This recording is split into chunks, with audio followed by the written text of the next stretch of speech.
Hello, everyone. Welcome back to another live chat Monday night podcast. And tonight we have Bob Binnie on our live chat again. We had Bob on about 5 months ago, and there are so many people who weren't able to join in and ask questions. So we have him back on again on the live chat. And tonight we'll be answering questions. Anybody who has questions, they can answer them.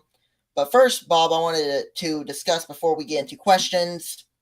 Like I said, me and Bob were talking beforehand. We have a little list down here, for to answer a couple questions that people put off to side, first-hand questions, as I may call them.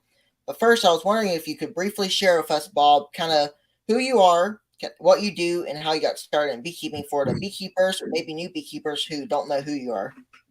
Okay. Well, I got started in commercial beekeeping in 1981 in Southern Oregon. That's where I started my beekeeping career, I guess you could say. It would be in the Rogue Valley, Medford, Grants Pass area for those that are familiar with Oregon. I moved to Georgia in 1991, and we live in the very northeasterly corner of the state, Rabun County. We're very close to the North Carolina and very close to the South Carolina. It's kind of a tri-corner type of affair. And right now, I'd say probably 25% of our bee yards are actually in North Carolina, and we're sourwood producers. Many people have heard of that crop as considered a premium honey, and it goes for a premium price, and that's part of why we can be here and be successful. We live in a very rainy area. Our county is in the top 5 wettest counties in the whole country, so sometimes we do really well, and sometimes the rain shuts us out, but that's just Mother Nature, We are currently running, probably about 1,600 colonies at the moment. I have had as many as 2,800 in the not too distant past, probably 6 or 8 years ago. And I've been kind of decreasing our outfit every year for the last 5 years, 100 or 200 or 300 colonies a year. And I'll decrease it this year too. I'm getting, I'm not over the hill, but I'm no spring chicken either. I'm 69 years old this year, and running over 2,000 colonies can be a lot of work. So I still love doing it. I do it every day. I work all day, and but I just can't quite do as much as I used to.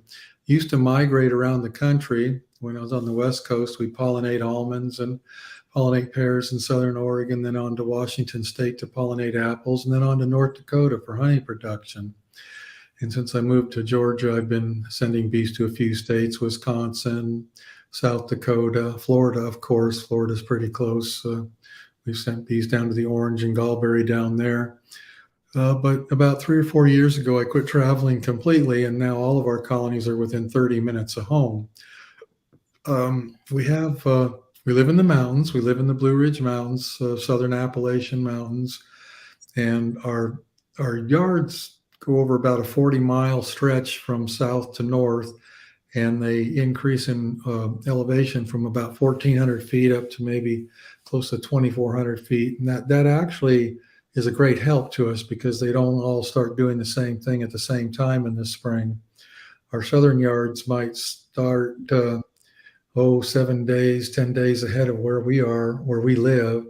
And then the northern yards that are up in North Carolina may start building up and producing honey 7 to 10 days later than us. So it can be as much as a 20-day difference, which is really great because we have over 40 yards, and it's nice that they don't all do the exact same thing at the same time. We can kind of work south to north and kind of go through the spring over a 3-week period, so to speak.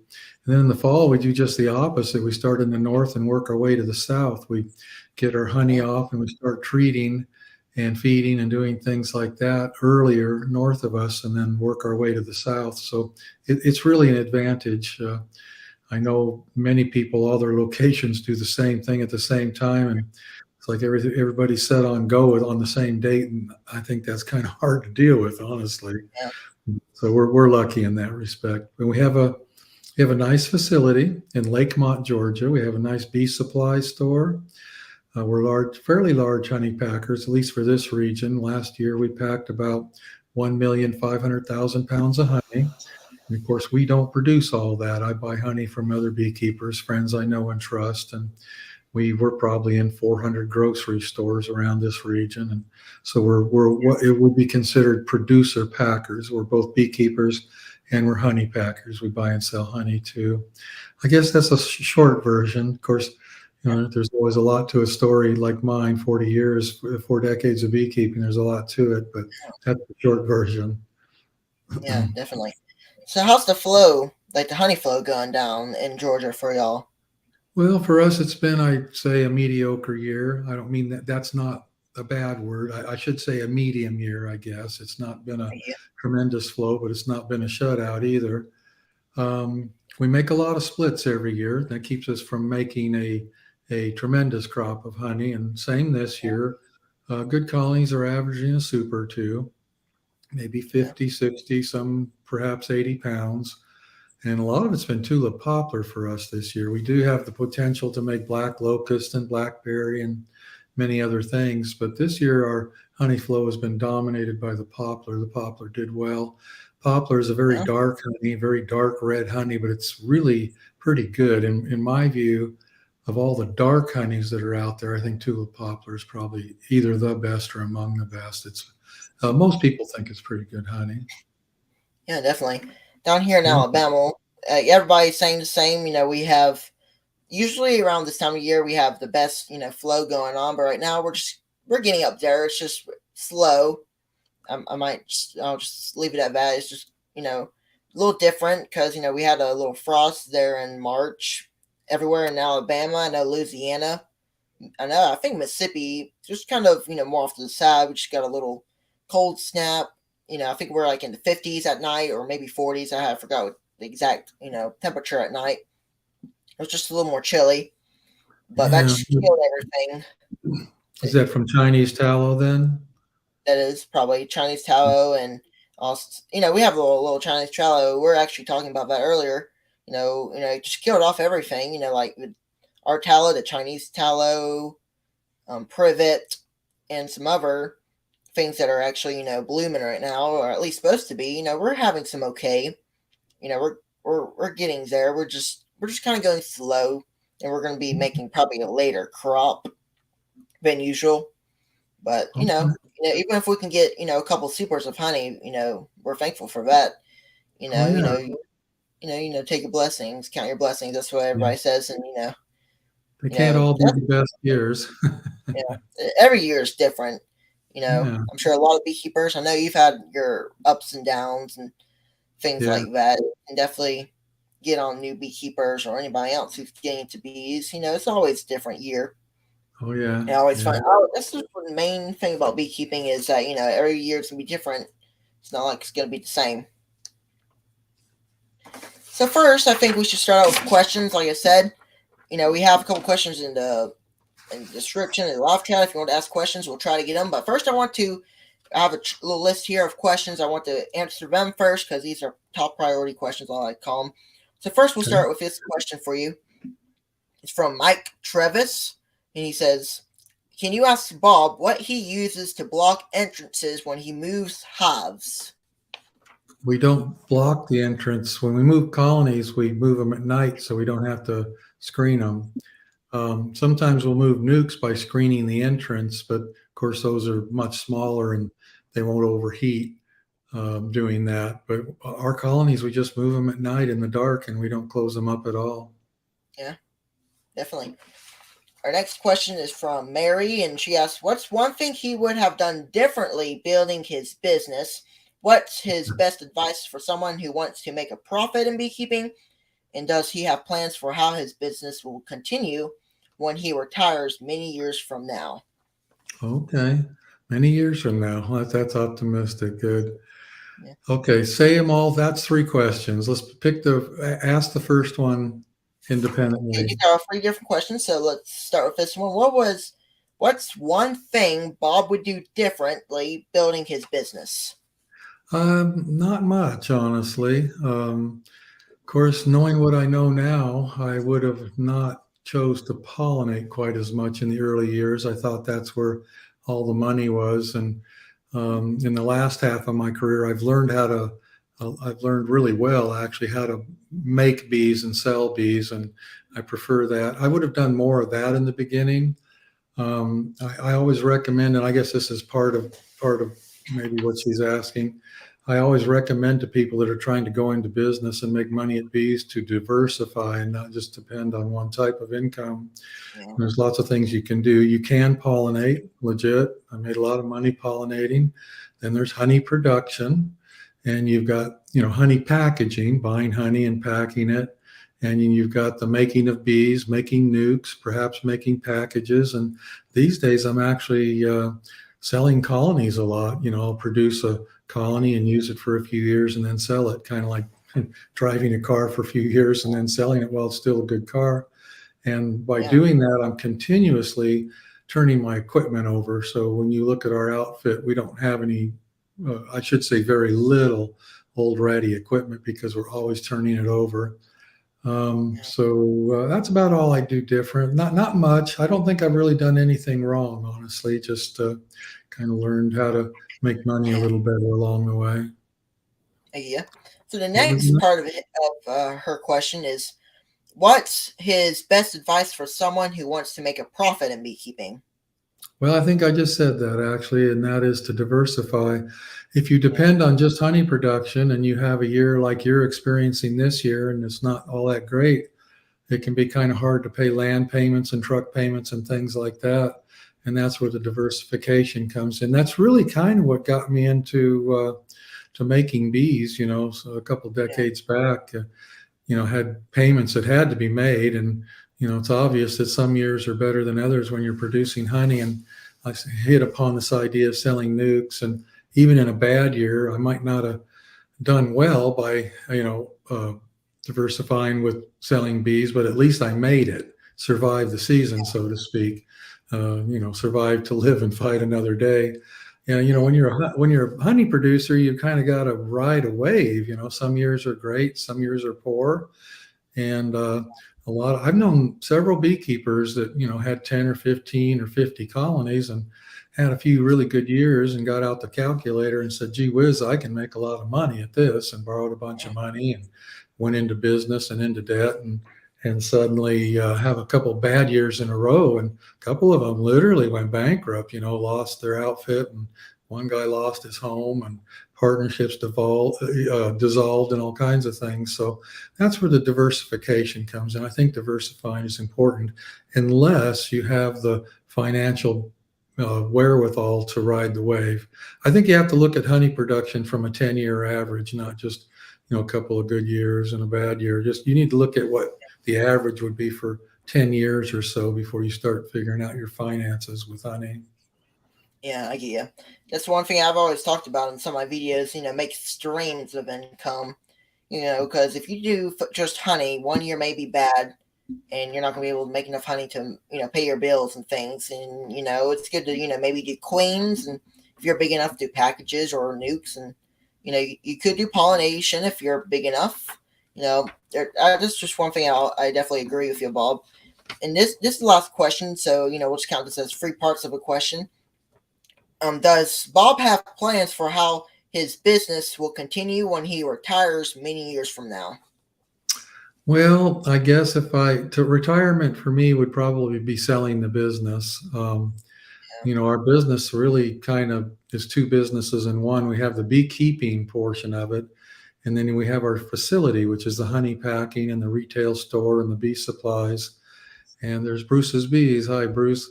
I don't know if when I do sell, it might not be too likely that somebody would want to buy the whole thing. Perhaps somebody'd want just the packing and the retail, and the beekeeping would go separately.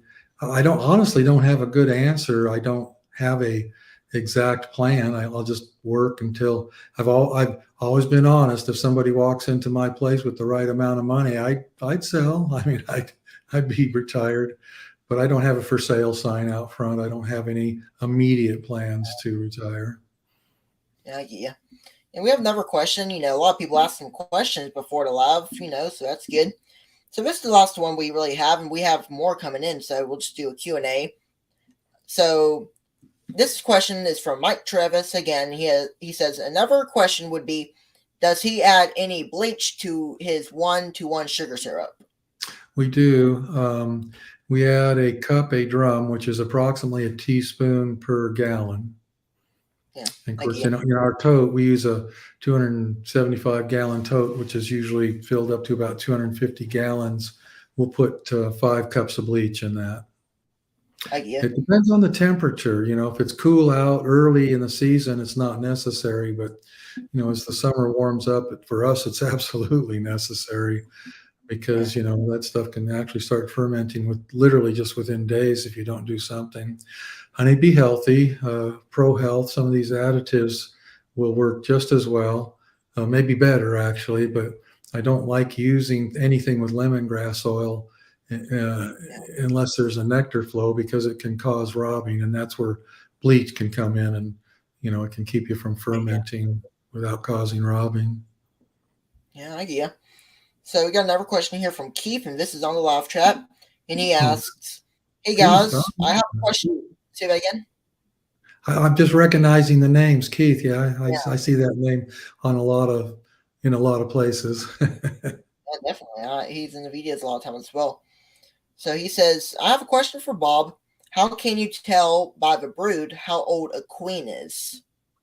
I don't. Well, that's initially you can't. I mean, if it's a real bad brood pattern, it might make you suspicious that the queen is older, but you can have a queen that's a year or two old still doing a really good job.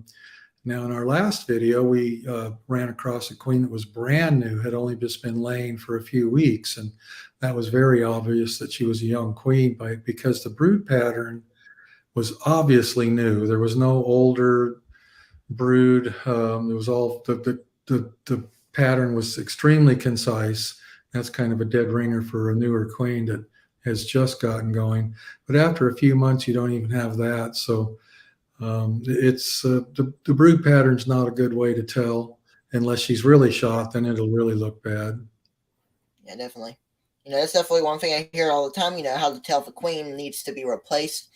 And I've talked a lot about it before. I'll try to make my mic a little closer. I've talked a lot bit about it, before, just because a lot of times people will, kill the queen just because maybe the temperament.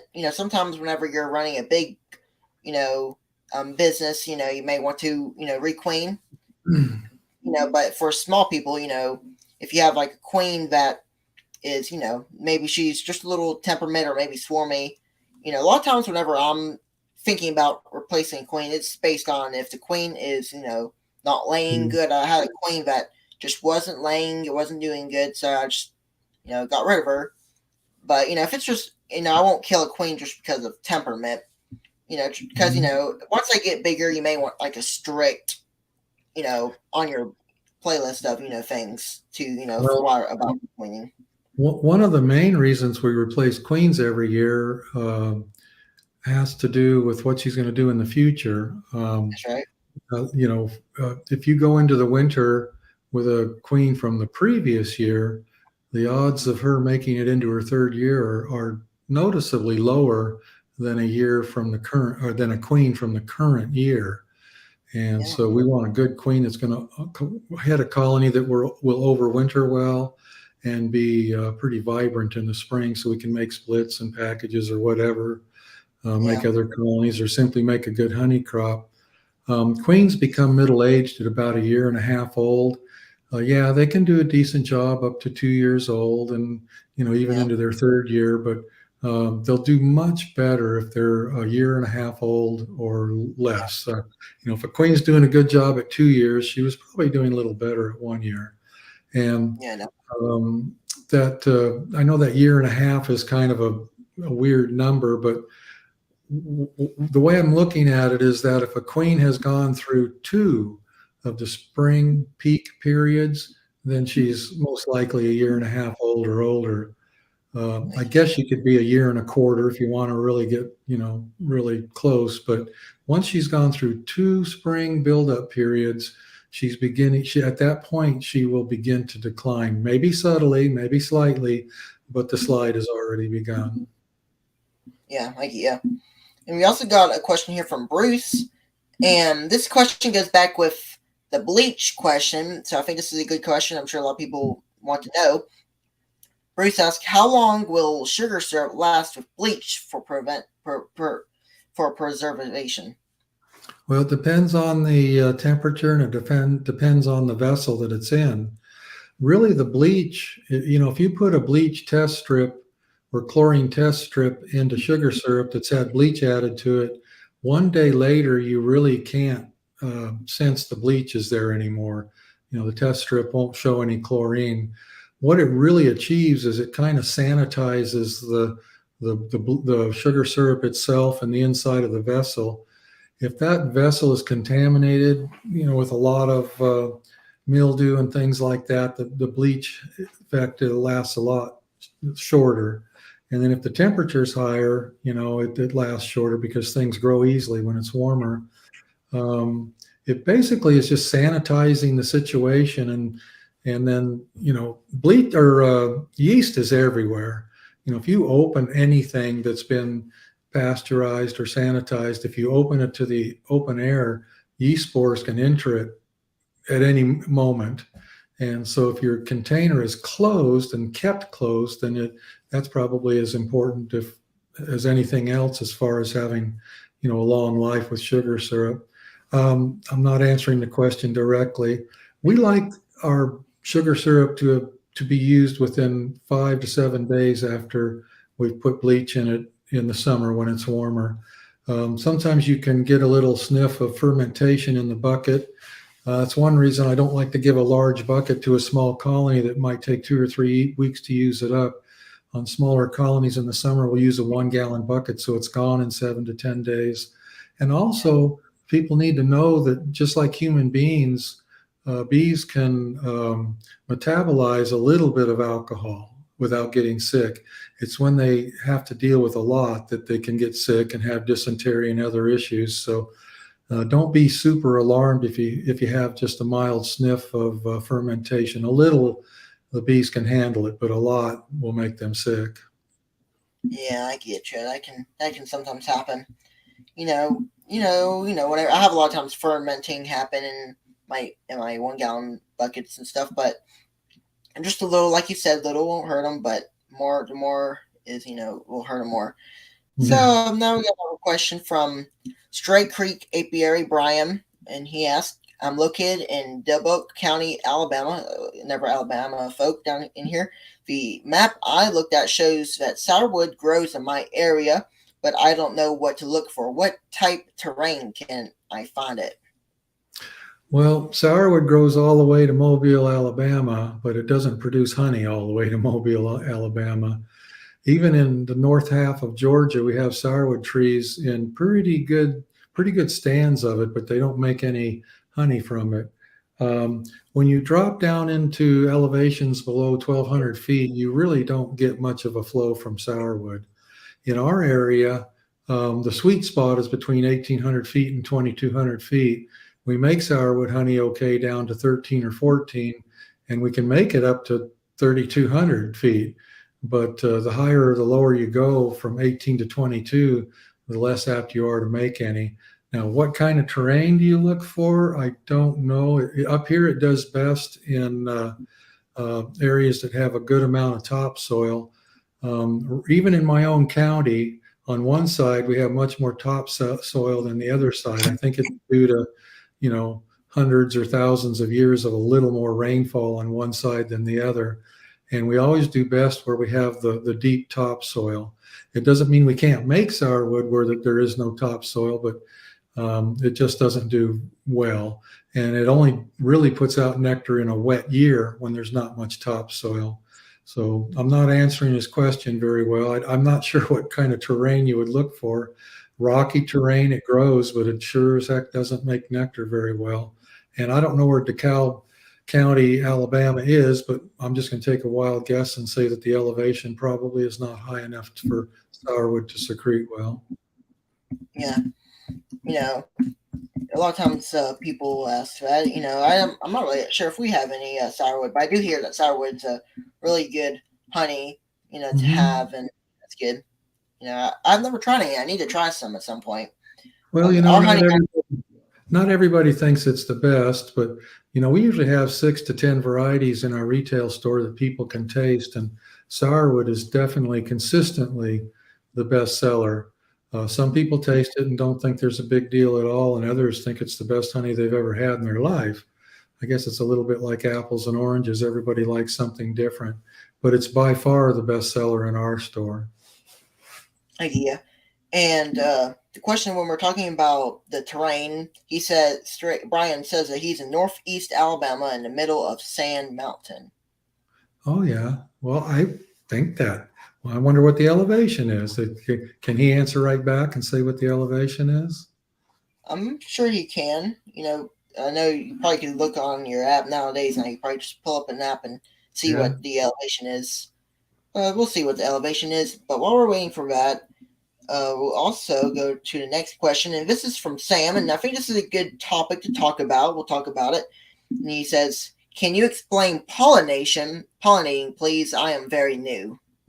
Okay. Well, when we speak about pollination in the beekeeping business world, it's about getting paid to move your bees to a crop so that the bees can pollinate that crop. On the West Coast, for example, we lived in Southern Oregon, and we would move our bees to the San Joaquin Valley in California because the farmers would pay for our bees to be present while the crop was blooming. And then we move them to the pears in Southern Oregon, where the farmers would pay us to have our bees moved into the orchard. Apple orchards in Washington State, same way. Many crops in this country need pollination by honeybees because they evolve together. A lot of our fruits and vegetables came from Europe, and our bees are European, and they evolve together, and our bees pollinate them well. Apples, pumpkins, a lot of the squash, a lot of those crops do really well with honeybee pollination. And an example is that blueberries are not pollinated well by honeybees individually. The bee's tongue isn't long. Bumblebees do a much better job. But the reason that farmers will pay a beekeeper to bring his bees to blueberries is because you can get mass quantities of bees among the flowers, and with that you're able to achieve a somewhat good pollination. It'd be almost impossible to bring enough bumblebees into a blueberry orchard to get a good enough pollination. Yeah. And Brian says that he's 1,500 feet. That's okay. That'll work. It's not ideal, but it's good enough. We have some yards. We have about 3 or 4 yards that are around 1,500 to 1,600 feet. And in a good year, they do make sourwood honey. So if it's present, I would expect him to make some. pH isn't a huge factor. The pH of the soil in our area ranges about 5.5, which is pretty acidic. But I know in some areas east of us, over in North Carolina and South Carolina, they make decent sourwood crops where the pH is 6 or 6.5. So I'm going to guess that he's probably in there somewhere. If it's present, and he has the moisture, I know that northeast Alabama can be a lot drier than we are. And sourwood is not a super deep-rooted tree. It does need some ground moisture to perform well. So if he gets a good moisture, ground moisture, I would think he should be able to make honey there if he's got a lot of sourwood. Yeah, definitely. Sure you can. So the next question here, we just got questions piling in. But We're here. Okay, Drain the Swamp 2024 says, Bob, has there been any studies done with using pig or cat fat as protein in patties? Because I have a hunch it would help clean up dysentery. Well, you may be right, and there may be studies that have been done, but I'm not aware of them. So I don't have a good answer for that idea. It could work well, but I don't know. I really don't know. Yeah. Different things, Yeah, you never different ideas. know. That's Yeah. right. You never know with honeybees. So Douglas Duck asks, why do bees only choose certain pollens? I have lots of honeysuckle in my bees in where I live, and my bees don't even touch it. Well, we'll pick on honeysuckle for just a moment. Honeysuckle, it has to be a really good year for honeysuckle before bees will work it because their tongues can't reach the nectar in the bottom of the flower. You'll see bumblebees and things like that on honeysuckle way before you see honeybees. But every once in a while, it'll secrete nectar so well that there's such a puddle in the flower that the bees can get it. And bees, not only pollen, but also nectar, bees are smart enough and sensitive enough to know which is best, and they go there first. In the case of nectar, they'll go wherever the sugar content is the highest. You'll see something blooming wide open. It's obvious, like even in the case of tulip poplar, sometimes you can literally see nectars of puddles of nectar in the bottom of the flower, but the bees aren't working it. They're on the blackberries. Well, that would tell me that the blackberries at that moment were putting out nectar with a higher sugar content. And they do the same thing with pollens. They go to the pollens with the best nutrition. A good example of this is when, there's really basically two kinds of pollen. There's wind-blown and then the non-wind-blown, where the type of pollen where the plants are dependent on an insect moving the pollen from plant flower to flower for pollination. And in most cases, the vast majority of the cases, the wind-blown pollen is inferior. And if the other type of pollen is available, you'll see the bees not working things like pine trees or oaks or corn or things like that where they have wind-blown pollen. You'll see bees on corn in the summer sometimes collecting pollen simply because there isn't anything better available. So they know which one's better, and that's where they go. Yeah. A lot of times whenever we have certain things out, we don't see the bees on it. And a lot of times, newer beekeepers wonder why sometimes some flowers bees don't like to go near.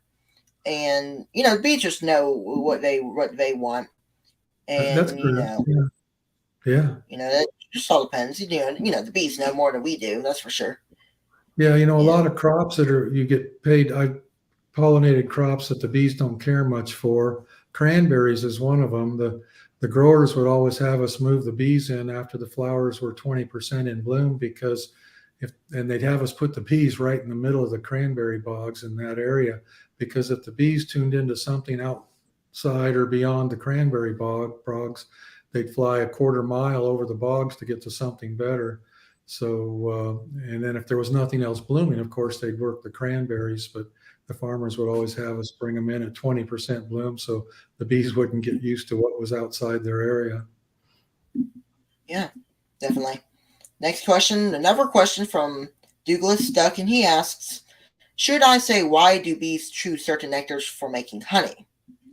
I guess we just answered that. They go to the nectar with the highest sugar content. Yeah, probably just another little thing there.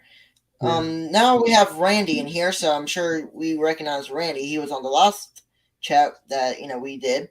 And he says, here on my farm in Ohio, I have 50 to 60 black locust trees, and 3 years in a row, no nectar. Any thoughts, Bob?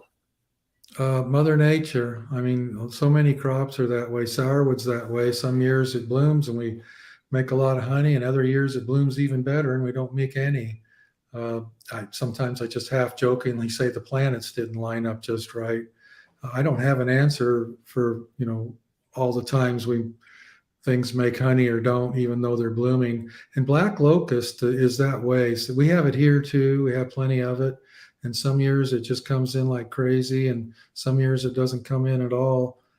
This year we didn't get a heavy bloom, but we actually made a little. Some years it blooms quite heavily and we don't see any at all. black locust has the potential to be an extremely heavy flow for about 7 to 10 days. It's not a long time producer. It doesn't go weeks and weeks like some crops do. I have a fun little story. When I was back in Oregon keeping bees, there was a little town next to mine called Gold Hill, Oregon. And it's an old town. And they have, at that time, this is almost 40 years ago. At that time, they had huge black locust trees on their main street, big trees, probably 2.5 feet, in diameter. And one day I was driving through town, nice warm spring day, beautiful weather. It had been beautiful for a couple of days. And my bees were definitely making honey. I knew that. And I was driving through Gold Hill and I could see black patches under the trees in the street, right where the cars were driving. And I was really puzzled by that, what that was all about. And I stopped and I actually saw bees working the street. And I went out walked in the street and touched it. And the trees were secreting nectar so heavily that it was dripping on the street. So that obviously was a tremendous black locust year for us. And then the next year they made none. It bloomed just as much, but we didn't make any. So kind of crazy. Yeah, definitely. We do got a couple more questions, but we're going to let the questions roll in. And I got a topic and a question for you, Bob, personally from me. And that is, whenever now time, we're kind of in June, I'm sure a couple of us are still making splits, preventing swarming. How do you make your splits? And along with that, how do you prevent swarming? Oh, well, that's a lecture all by itself right there. How do we make splits? We usually make our nukes with 2.5 frames of brood average, 2 to 3 frames of brood. Most of the nukes that we're making in the spring, we're making them to sell, and we want them to be a good fat 5-frame nuke to sell. And if you start a nuke with 2.5 frames of bees and a frame of food and perhaps another frame with foundation and feed them, say, around a gallon of syrup, after you start them in about 3 weeks, they're premium and ready to sell. And that's why I choose that size. Now, this time of year, the nukes that we're making are meant just for queen mating nukes and perhaps something that just has to be big enough to get through winter, which is still a long ways away. Some of the nukes we've made recently have only got 1 frame of brood because, they don't have to build up real quick. If I was making a split or a nuke in spring and was going to try to make honey with it that same season, I might choose to make it with 4 or 5 frames of brood and a caged mated queen. The nukes we sell in April is our nuke selling month. We actually purchased those queens from a friend of mine in North Florida because we can't mate queens early enough to have good nukes ready to sell in April. And then after we're done making that round of nukes and we start making them for ourselves, we're using grafted cells because we're trying to introduce a certain type of stock that we like. And nothing wrong with the queens I buy. They're just a little different than the genetics that we want to have in our outfit. So we really have 2 phases of nuke building. The early phase where we're buying queens in order to have them ready in 3 weeks. And then later when we're not in such a hurry and we're using our own queen cells. Let's see, what was the second part of that question?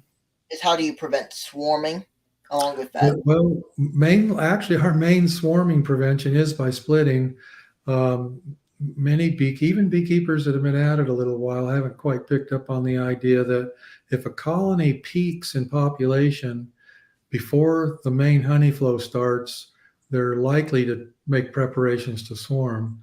But if they peak in population after the main honey flow starts, in other words, they get into honey gathering mode before they peak in population, quite often they'll just forget about swarming and just get into collecting honey. They're hoarders by nature. And once they start, they kind of get tunnel vision and forget about everything else. So we try to get our bees to peak after the honey flow starts. And I know, initially you'd think, well, gosh, if you're trying to make honey, why wouldn't you want them to be peak population before the honey flow starts? Hey, there's Greg. Greg's coming by. Anyway, sorry, I keep recognizing these names.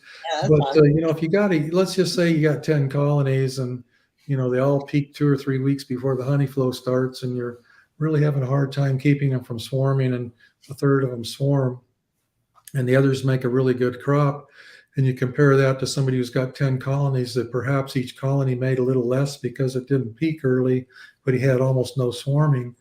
The fellow that split excuse me, and kept his bees from swarming, he'll probably have a bigger average. Yeah, Excuse me. definitely. Lots That's of fun. talking. It definitely gets, tiring. Whenever I'm doing these live chats, I always, my voice always sometimes goes away. It definitely can be sometimes hard to do. But, I always do it. That's pretty good. But this is the question, and this is a question from a guy. His name is Daniel, and he asks, if I was to drop the 3.5 hours to Blue Ridge Honey Company this Friday, does Bob have any queens for sale? No, we don't. We're sold out for a couple of weeks. I think we have some probably 3 or 4 weeks out from this date, but right now for the next few weeks, we're sold out. And the way to figure that out is to call the store and ask for Molly. She does the queen booking and she knows all the numbers and all the dates, and she can tell you when they are available. And they're always ready on a Saturday morning. And that's when you would be wanting to pick them up, as a Saturday. Whatever week it is, it would have to be a Saturday. Yeah, definitely. Because right now, there's a lot of queens being ordered for splits, and Oh, yeah. sometimes they, get pretty good. And one thing I will mention is I'm starting to do a little grafting, raise a couple queens, and I did the first time, and out of 12, I got 6 of them. But for some reason, I think they got cold, or at first I, had them in my starter/finisher, removed them. Once I had them, capped, I just put a little mesh cage, kind of keep them isolated with a couple bees in there, put them in a hive. I forgot what you call that, just to kind of keep them there, just leave them. I already forgot the name, but it'll come to my head. Like a push-in cage or something? Something like that. I call them mesh cages, and then Okay. and they came with these like little, I forgot, 3/4 of a hole about this big, a little plug. And what I did was I took the drill in and drilled the little hen. I had to do all of them. I ordered 50. I had to take a little drill and cut the open out, and then I did it just right to a point where I had this little thing the cup would slide right in, and so it's just a thing I kind of created up, and it works pretty good. And I moved them to a little hive just to keep them, book them there. But I think they just got a little too cold and died. But I did another round. I have about 7 queen cells in there. This time I'm going to put them in the incubator, same way, and they'll probably be better that way. Mm-hmm. So that's kind of going on with queens. I'm trying it out. Grafting ain't too bad, as everybody says. It is something that is kind of difficult, but it's going fine. It's not too bad. I'm still getting the hang of it. And Healthy Honey asked Bob, when do you stop grafting? Mid to late July. We don't, we'll be done creating queens to requeen our own colonies. We won't need them for that anymore. And we won't be making nukes anymore. I've learned the hard way not to make nukes much past late July.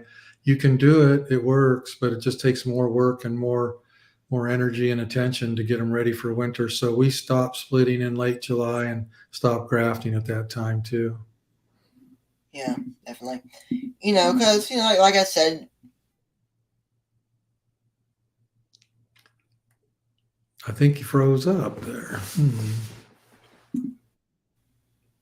I think I went out there for a second for some reason, but I think we're back. We have a question here from Queens V, and he or she asks, Bob, we have aggressive feral genetics here in West Texas. Is it true drone carry that trait? Just made splits with grass from colony. Yeah, if everybody can hear me.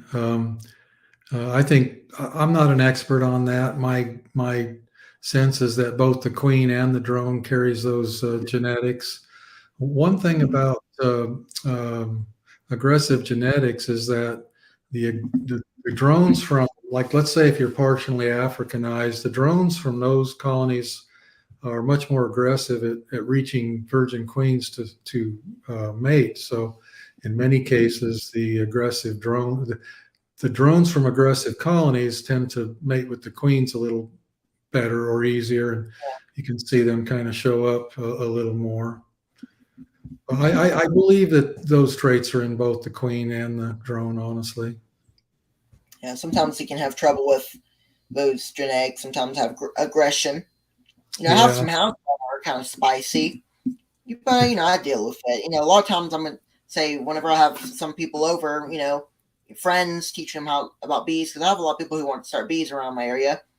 And whenever I'm out there, I'm just inspecting hives, and a lot of people are asking, "How are you not nervous out there?" Because bees are flying on top of my head and on my jacket, all over me sometimes. And I never notice it. And I just say that comes with experience. And I've been keeping bees for about 7 years. I started. I forgot exactly when I started. I think it was about 2017, 2016. I've just been hooked on bees ever since then, and I've just been very used to it. Where I can just go into a hive, and if I get a stinger on my hand, or I'm not really nervous about it. It just comes with experience, and that's just one thing I really like about it. You know, that's just Yeah. that's how it comes with experience. What I find. Yeah. Can I ask you a personal question, Grayson? Sure. How old are you? Me, turning 14 July 31st. Oh, yeah. You're sure you're ahead of your time as far as beekeeping. There's not many people your age that are as interested in bees as you are. Yeah, So definitely. when you start dating, when your girlfriend is okay going to the bee yard, you'll probably know you have the right one. Yeah, definitely. We got another question here from James Noel, another familiar name, Mm. and he asks, "What about autumn olive? Any good?" Yes, it is. Yeah, some areas have more than others. We have a little bit of it in our area. Tennessee has more. I actually bought quite a bit of it out of Michigan once. I got a semi load of it, and I was surprised. It was pretty decent honey. At least my experience. I know that some honey sources are different in different areas, but my exposure to autumn olive so far has been that it's pretty decent honey. Yeah, definitely. Got another question from Drain the Swamp, and he asked, "Some people make splits with weak halves. Would that be a bad idea because those sick bees have to feed the new larvae?" Well, yeah, it depends on if it's weak because it's sick or if it's weak because it has a bad queen. I mean, I know a lot of commercial beekeepers, their strategy is to keep they never requeen a colony, never even look for a queen, to requeen. What they do, as long as the colony is doing well, it's in there, it's in the population. And when a colony gets weak, they pull it out and use it for making splits. If it and it, again, it depends on what type of sickness it might have. I mean, obviously, it's got real bad European foul root or something like that. You might not want to split and make bees from that. But if it's not real sick with something that's real serious, a lot of guys use the weak ones for splitting on purpose. They use those for restocking or increasing their numbers or something because they can't make any honey with them because they're weak. So why not split them and make brand new bees? And a lot of times, this is where splitting with a queen cell rather than a caged queen can be helpful. Some colonies that are a little bit, off their game, if they go broodless for a little while the virgin queen is hatching and getting mated, sometimes when they come back, they'll have kind of cleaned up a little bit and be better. So that's one good reason to use a cell rather than a queen. A slight broodless period can kind of be a healthy thing, actually. Yeah, definitely. Another question from Doug, and he asks, and this is a good question, is as a new beekeeper, how long should I wait before I start experimenting with making queens and splits? You see, you're asking the wrong person because my answer is today. Do it now. So what, Yeah, maybe if you make a couple boo-boos, so what? I mean, that's what learning how to be a beekeeper is all about is, seeing yeah, it's almost, you learn more almost from what you do wrong than what you do right. But I would just, get as much information as you can and go ahead and give it a try. And, the yeah, results is what's going to teach you how to be a better beekeeper. And you will have some success. I would say right now, honestly. yeah, And definitely. yeah, you might make And some mistakes and have some problems, but I say go for it now. yeah, definitely. That's one thing about beekeeping is, like you said, you learn everything from your mistakes, and that's what I find.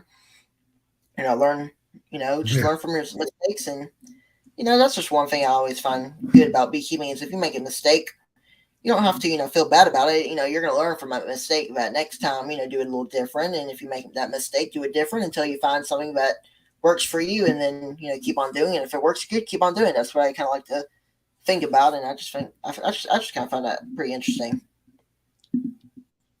Yeah, definitely.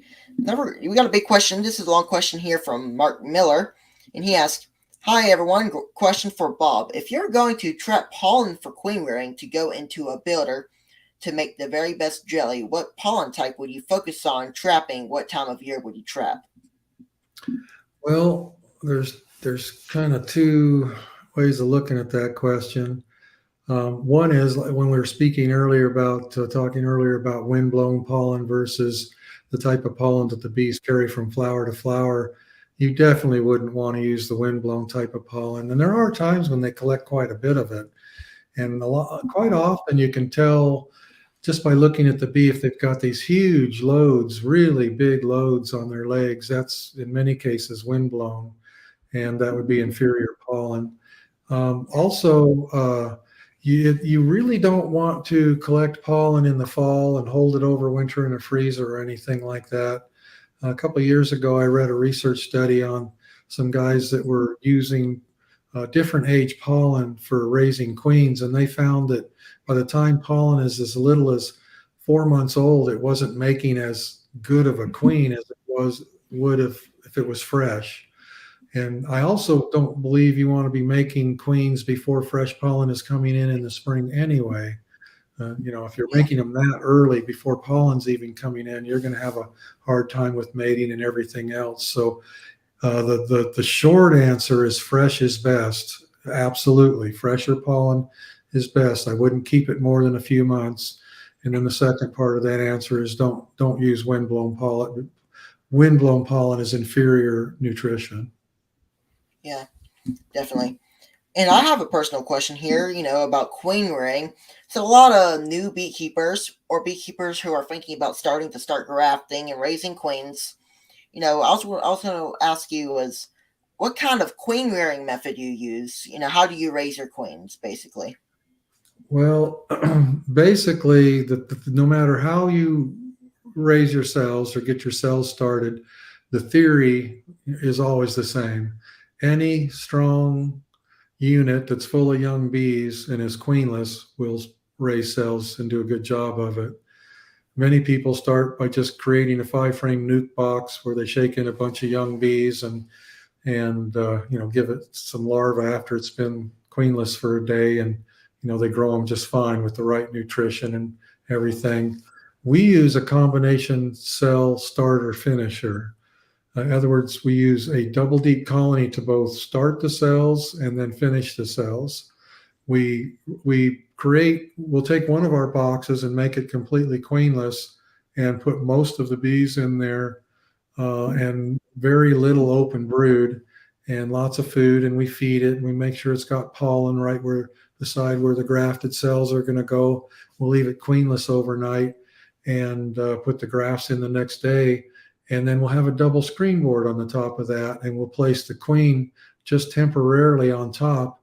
We shake a lot of the bees off the existing brood and leave it in the top box. Because of the heat coming through the double screen, they don't need as many bees to tend the brood up above, and we change the entrance direction to the double screen to the rear so that even the field force is going home.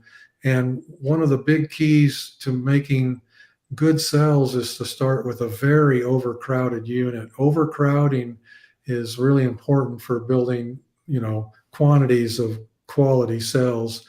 And then after they've been working on those cells for just a day or perhaps two, then we reverse the boxes. We put the queen back downstairs on the whole box. Just take the whole box and put it down on the bottom board. Take away the double screen board, put an excluder in the middle, and then put the cell starter box, which had been on the bottom, above the excluder. And surprisingly enough, the colonies almost always do a really good job of finishing the cells. And it's an interesting thing that they start them under the emergency emergency cell building impulse, because they're completely queenless. and they don't even swarm often if you have these cells up above. So I have to say that they're finishing them under the supersedure impulse. Once those cells are above the excluder, they go ahead and finish them, and in many cases make no effort to swarm. So it's interesting. It works good. I learned it from Chris Werner, Indian Summer Honey Farms in Florida. He learned it from some Romanian beekeepers that were experts at making queens. And with that method, you only need a few good colonies. If you're going to rear queens, you really only need one good double deep colony to rear queens doing that. And then when you're all done 2 weeks later and you harvest the cells, you just pull the excluder out and the colony goes back to normal. You haven't lost the colony. There's a little bit of work there, a little bit of manipulation, but you haven't lost the colony. In a week or two, it recovers, and it's just like the rest. And our cell building yard has 24 colonies in it. And in the spring, we use 5 or 6 colonies each week to build cells. Right now, we're only using 3. And then, so in the spring, if we're doing 6, every 4 weeks, we're colonies on a 4-week cycle. It's making cells for 2 weeks, and then it's a normal colony for 2 weeks before it gets used again for building cells. And it works really good for us. And if anybody's interested in that, you can go to our YouTube channel, which is simply my name, Bob Binnie at Blue Ridge Honey Company. And the title of the video where we explain that in depth is called How We Produce Queens. It's actually a good video. It's got several 100,000 views. People think it's a pretty good queen rearing video. I'm not trying to sell it, but I think it's pretty good. I recommend it. Yeah, definitely. I'll leave the video link in this description here. Okay. I'm sure a lot of beekeepers, I watched it myself whenever I was about to start raising queens. Yeah. And there's so many people who have videos on raising queens, but I think that's definitely a good video on talking about the raised queens, and I really enjoyed it. I'm sure a lot of other people will enjoy it, so you can go check it out, everybody who's watching. Yeah, I think it's helpful to look at many people's versions. There's so many versions of rearing queens out there. I think it's helpful to look at them all so you really understand the theory and the concept of rearing queens, and then choose what you think is going to work for you. Any queenless unit with a bunch of young bees that's been queenless overnight will rear cells for you. Yeah, that's one thing for sure. I see Brian down here, Flower Street Farm Bee, says he's watched it about 5 times. It takes about 5 times, I think. I shouldn't even say this, but fought pretty hard when I was making that, and I quoted other people, and even I go back to it from time to time to remind myself of what I said before I go speak about it at a lecture or something. Make sure I quote myself properly. Yeah, definitely, because it's a very good video though. So we got another question here from Larimore Farms. Bob, this may be area sensitive, but when do you think the latest chance to get back a well-mated queen? It really has to do with drones and weather. If they still have a great drone population in the colony and the weather's still warm enough for them to mate, you can go all the way to October if it's working for you. Now, in our area, in August and September, the drones tend to kind of disappear. First of all, they stop rearing them, by sometime in July. Occasionally, you'll see a colony rearing them in August, but we have a pollen dearth in August, so they're definitely, most of them are not rearing drones in August, and by September and early October, the drones are just gone. The bees aren't feeding them. Sometimes they won't let them back in the colony. And if the drones are present and the weather's good, that's really what defines it. And pollen is the stimulus for rearing drones. If there's lots of pollen coming in the colony, even if it's late in the season, the bees will keep rearing drones. But once the pollen stops coming in, the drone rearing really starts to slow way down. Yeah, that's definitely one thing. A lot of times it's just area sensitive, like you said, and just really depends on. I know I didn't answer their question as like giving them a date. It's different everywhere, and it just comes down to the drone population and the temperatures. Yeah, definitely. So, question from Healthy Honey again. He says, Bob, which swarm cell or emergency cell do you like to use to replace a queen? Well, they're both fine. The bees do a good job either way. You might consider that swarm cells are made when nutrition is at its peak. They make them, in early spring when there's lots of pollen coming in. So the pollen is beginning to come in, and they have fresh pollen, good nutrition, fresh nectar, and they're highly stimulated, highly motivated to do it. So I've often said that the swarm cells are the very best cells, but supersede your cells. If the bees have good nutrition, they're not sick, and there's not issues, they're really just as good. If a supersedure cell is being built during a pollen dearth, it may not be the same quality as a swarm cell from earlier in the season, but usually supersedure cells are okay in my book. Oh yeah, definitely. It just all depends, on different opinions. Definitely Yeah. on that. Okay, Yeah. Mark, we got another question here from Mark Bidwell, and he Yeah. asks, do workers store royal jelly in cells like pollen? They don't store it, but they feed it. I don't. That's an interesting question. I'm not familiar with the bees storing royal jelly. I think it's something they simply, make on demand in order to feed larvae. Yeah, definitely. It's definitely something right there. Okay, question here from Daniel again. He says, I have a lot of 1-inch plywood. Is that thick enough to make a double screen board with? It actually is. We got some 1/2 inch plywood. 3/8 is big enough. All you have to do is have the screens far enough apart so that the bees can't touch tongues through the screens. I have made double screen boards in the past out of used paneling, thick paneling. Some paneling is 1/4 inch or maybe it's 5/16, and it worked. And I used window screen. If I was using 1/8 inch hardware cloth where the bees could really reach through it, I'd say you're probably best to use something at least 3/8. Yeah, definitely. Now that we're talking a little bit about double screen boards, I wanted to ask you, and this is a question I've been wanting to ask, and I know somebody might ask it sometimes, so I'll go ahead and get this topic up. Is whenever you're using a double screen board, how do you like to use it? So whenever we had a little topic that somebody DC picked up was about overwintering with double screen bottom boards. What's some things that about bottom screen boards that other people who don't use bottom screen boards, like tips that some of the other people might not know about them? Okay, are we talking now? You mentioned bottom screen boards. Are we talking about double screen boards?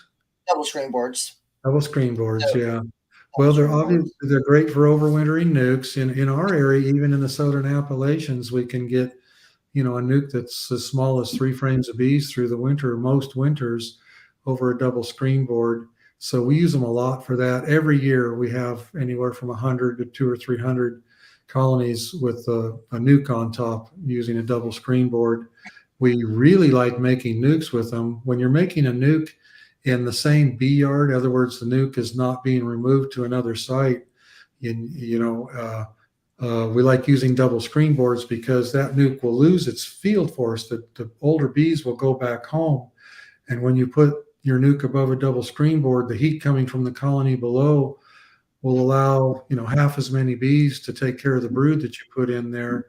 And we really don't want the older bees in the nukes when we can help it, because they're the ones that don't want to accept a new queen or a cell as readily. So we really like using them for making nukes in the same bee yard. And I actually have a video on that too. And honestly, I don't remember the name of it, but it's there. I talk about that in several videos on our YouTube channel, using double screen boards to make splits. And I like to use them for splitting colonies that have swarmed. If we run across a double deep that has lots of cells, we'll put some cells in one box with some brood and put it above the double screen board. And then, of course, the bottom will have some cells and brood. And we let both halves have a chance at rearing a queen. When a colony swarms, the odds of success are really only maybe 75, possibly 80% success. Well, when you have two halves doing it, the chance of success is much greater, obviously. And then if one doesn't make it, you just combine them. The colony, you don't lose any bees if you do it in a timely fashion.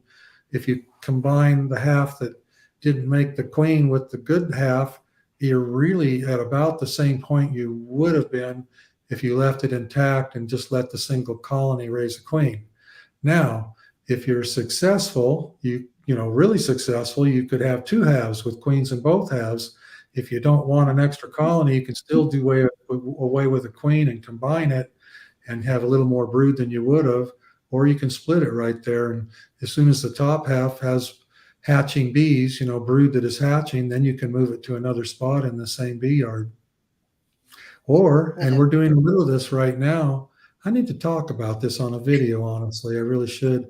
If you have one of those colonies that swarmed and you had two halves with a double screen board and they both make it, and we don't have a place to put the extra colony, sometimes we just create a double queen colony on the spot. We take the double screen board out, put an excluder over the bottom single with a super or two, another excluder, and then the second queen on top. And we crack the lid so that the top colony can have an entrance under the lid, and suddenly we have a two queen colony. I hear that, it's definitely good to have some double screen boards on hand for, overwintering small nukes. And, there's a lot over a strong colony.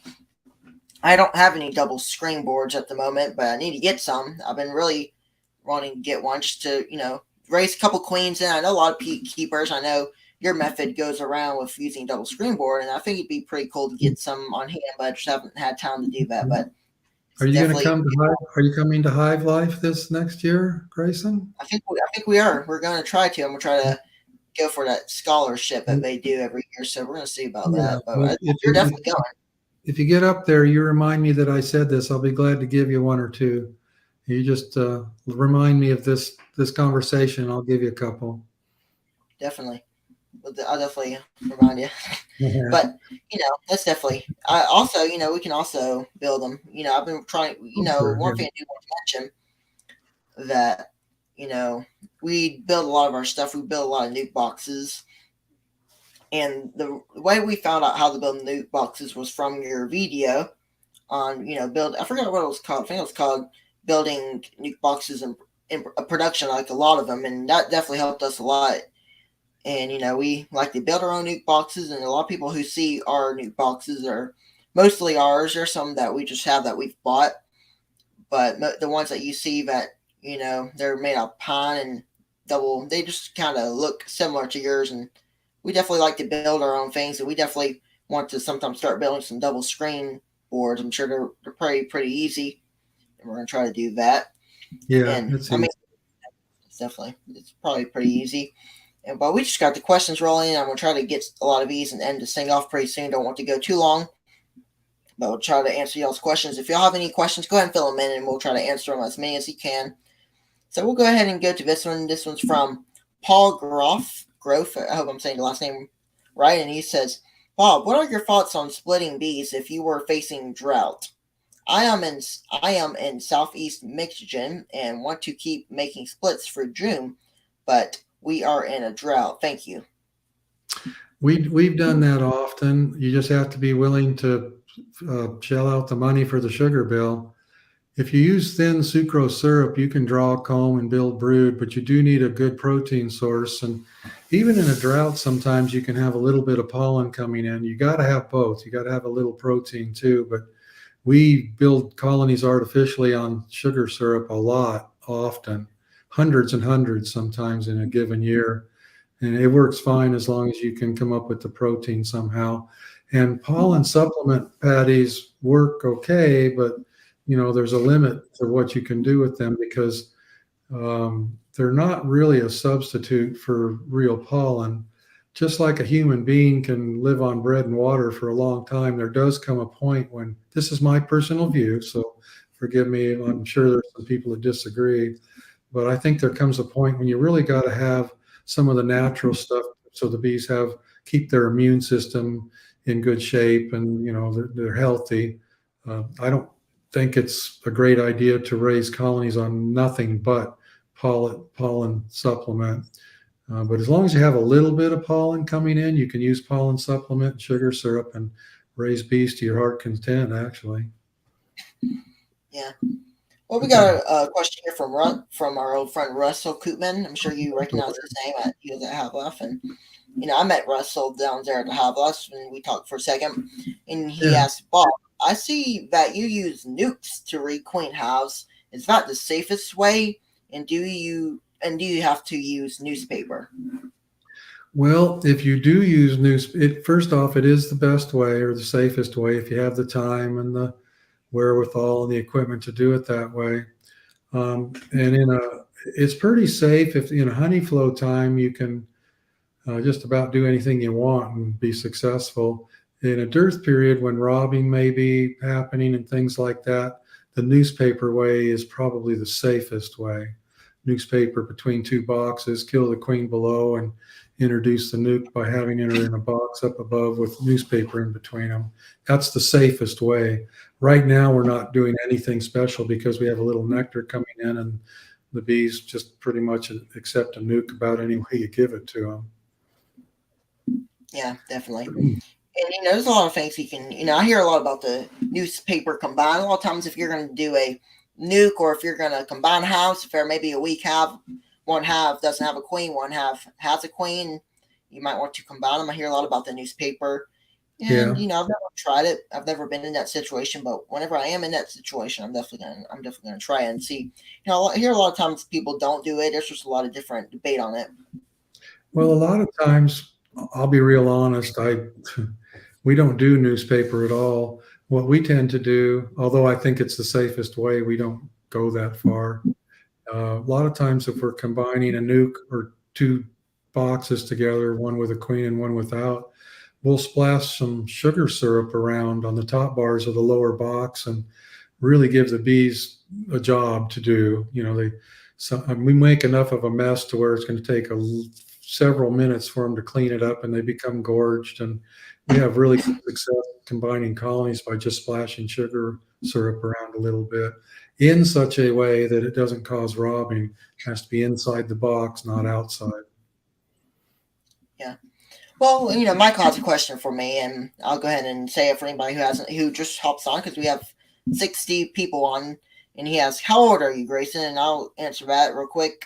I'm 13 years old, and I'm turning 14 July 31st. Wow! Congratulations. Yeah, definitely. You're not too far away. A month and a half. Yeah, a little over a month and a half. A month and a half. So, but definitely. So let's see. We got questions rolling in here. I'm gonna try to finish these up. We'll go ahead and end this thing off. We're already at 1 minute and 12 minutes. Jim, its name asked, 2 weeks of rain and low 50s. Should I risk cold brew to find my queen and split with her, or let it ride and risk scoring when the temp rise? Well, we do a lot of queen searching in the 40s, actually. And I kind of put it like this. It really just comes down to how long you have the brood exposed to the cold. And I like to use this example. We as humans can take a trip down the driveway to the mailbox in some pretty darn cold weather in our t-shirts and sandals. We just don't want to do it very long. And bees are the same way, brood's the same way. You can have it exposed to the cold for a minute or two. And when you're done, just put it back in the colony and sandwich it along with the other brood. Just don't have it out very long, and you can get away with it all the way down into the 40s. Yeah, so because, to answer the question correctly, if you really think that you need to split to keep swarming from happening, I say do it even if it's in the low 50s. Yeah, definitely. And just sometimes there'll be times where you have to split and they're about to split, and sometimes it may be raining, and you just can't do it. We do it in the rain too, not heavy rain. If it's misting or sprinkling, we go ahead and work. Yeah. There have been years in the past when I used to be a larger beekeeper, and we had huge nuke orders and package orders and had to make our dates. We actually took I don't know what you call them, those 4-post tents that you'd see at trade shows and things like that. And we'd set them up in the bee yard so we could work under a tarp or a tent and just keep on working. And, one tent might cover 2 pallets or at least 1 pallet, and we could work. And then move the tent to the next pallet and keep on working. So there's ways of working in the rain too, if you really have to. Yeah, definitely. If it's mist, like you said, you can go ahead and split them, because sometimes whenever it's raining a little bit, bees are not thinking about swarming, and you can take advantage of that. If it's heavy rain, I probably wouldn't want to go into there, but if it's just misting a little bit, you probably could, you know, just because the bees are going to wait for that warm day to swarm. Nice forecast to do that. So it's just another thing that I always think about. For some reason I haven't had too much problems with swarming. Of course I'm going to, but I have like mostly like my Russians. They'll make cups ahead of time. They'll just won't put anything in there. They'll just make cups, and then once they're ready to start swarming, the queen will go back over there and start laying them. But I'm seeing a lot of those little cups in place. That's why I'm saying on top of it. And I've been making splits. I've made a couple early splits. I think it was like in March, and they turned out to do good. So I'm glad I did that. And I'm gonna try to make some splits in the next week. Just go ahead and get some splits made and do that. And think that'll be something good to go ahead and knock that out. Since now we're starting to get a little flow back on, we're still waiting on the flow to start picking up. Don't know how big of a honey crop. We're hoping it's gonna do okay, but like I said earlier, counter blessings, we'll be fine if we even get a deep worth of honey. It just all depends. But we're hoping we're gonna have an okay fall time. Whenever fall comes, we're hoping, because usually in fall we have some good goldenrod. I don't know if y'all get goldenrod. Do y'all get a little goldenrod in the fall? We get some. We make a pretty good batch of pollen off of it, but very little nectar. It's just peculiar in our area that way. I think the gold in our area, if it wasn't for goldenrod, it'd be a lot harder to get colonies through the winter, because goldenrod gives us that fresh pollen for really good nutrition for the bees to rear, the bees that have to make it through winter, and it's really great for the health of the colony to have that late pollen. Yeah, that's the same thing. That's the same thing I say. It's healthy for the bees, and it's good for them to have that pollen. Yeah. Especially now, whenever you have to be nice and strong to go into winter, depending on where you're at. Down here in Alabama, we usually don't get too cold, but sometimes, this year we had a little cold spell in December, right before Christmas. I think it was a couple days after we had you on, Bob, on December 19th. I still remember the day. And it just got it just got into teens, and it was just really unbelievable how cold it got. We never got that cold, but that's just sometimes it happens. That happened all over the Southeast. We were part of the same cold front, but of course it got a lot colder because we're farther north and higher in elevation. But that was a once in a generation cold spell.